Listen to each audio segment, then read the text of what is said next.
Am წუთებში პარლამენტის ადამიანის უფლებათა დაცვის კომისიაში სახალხო დამცველის 2013 წლის ანგარიში ისმენენ. სახალხო დამცველის ანგარიში განსაკუთრებული ყურადღება შეზღუდული შესაძლებლობის მქონე პატიმართა მდგომარეობაზე გამახვილდა.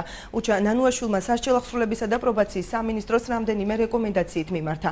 მისი განმარტებით აუცილებელია მოხდეს შეზღუდული შესაძლებლობის მქონე პატიმართა სტატისტიკის წარმოება და მათი სტატუსის დადგენა. მან ამავდროულად ყურადღება შეშმო პატიმართა იდენტიფიცირების საჭიროებასა და დაწესებულებებში გონივრული მექანიზმების მინიმალური სტანდარტების შექმნის აუცილებლობაზეც გაამახვილა.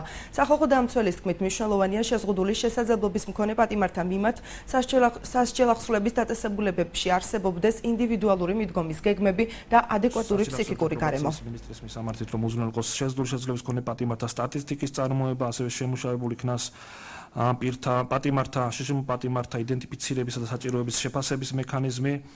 უნდა იყოს დაწესებულებების ხელმისაწვდომობა და გონივრული მისადაგების მინიმალური სტანდარტები, პატიმართათვის ადეკვატური ფსიქიკური დახმარების მიწოდებას, მათთან მუშაობის ინდივიდუალურ გეგმებს.